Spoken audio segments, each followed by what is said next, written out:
Hello friends, Thomas Mayhew with eXp Realty, Ohio. I hope you're doing great today. So I wanted to chat with you about mold. Mold is everywhere. It's on your skin, it's on your face. I mean, it's in the air, it's pretty much everywhere. It's fairly ubiquitous, but it's not something to really be feared normally. If you've got a compromised immune system or some sensitivities and things like that, well, that's a different matter. And I've had some sensitivities like that, so that's no joke. And actually, I recall a doctor actually buying a house, and his wife was very sensitive to molds, and they found mold in the house. They did a very sophisticated and expensive test, and they passed on the house and found another house that didn't have mold in it, or at least not that particular strains, or the amount of mold was significantly less. Now, I just want to chat with you about mold in general. So I used to live in Washington State, and over there on the wet side, on the west side, which I was on the dry side, on the east side, but on the west side, on the wet side, they did have a few highly publicized cases of black mold, and so then everybody was freaked out because, well, you watch that kind of media and they freak you out, and then you're freaked out, right? I mean, it's called programming for a reason, right?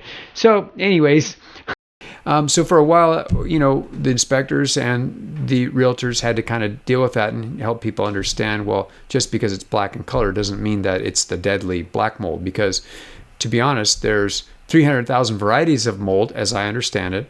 There's about 90,000 or 100,000 that have been actually characterized, and 90% of molds are black in color, but they're not all the deadly black mold. So that leaves a lot of varieties that are just your average garden variety of mold, right?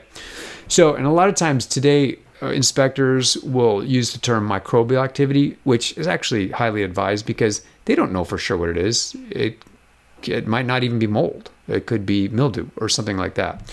So, now, Ohio is fairly moist, and I've been in many homes that have mildew or microbial activity of some kind or another, and I have no idea what kind it is, and it hardly matters to me what color it is, actually. And if somebody has sensitivities or something like that, then there are tests that can be run. They can take a sample of the mold, they can take a sample of the air, send it off to the lab, send it back, and they'll tell you, hey, this is what kinds of mold you have in your home. It's good, it could be a good thing to do. And also, what about treatment? Well, they used to say use Clorox. It's a bad idea because basically it will kill some, but it could actually release some. Okay, more spores. So that has gone by the wayside. Now they're saying H2O2. I'm not claiming to be an expert on this. I've just picked up a lot of things from the inspectors over the years.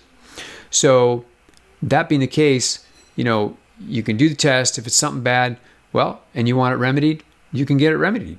Okay, either you can do it, or maybe if it's bad enough, you might have the seller do it. The seller might have to do it because health and safety, right? Okay, so used to be sometimes microbial activities to treat them it was quite expensive. It's not so much now, and there's actually even a new company that actually has a sort of a fog.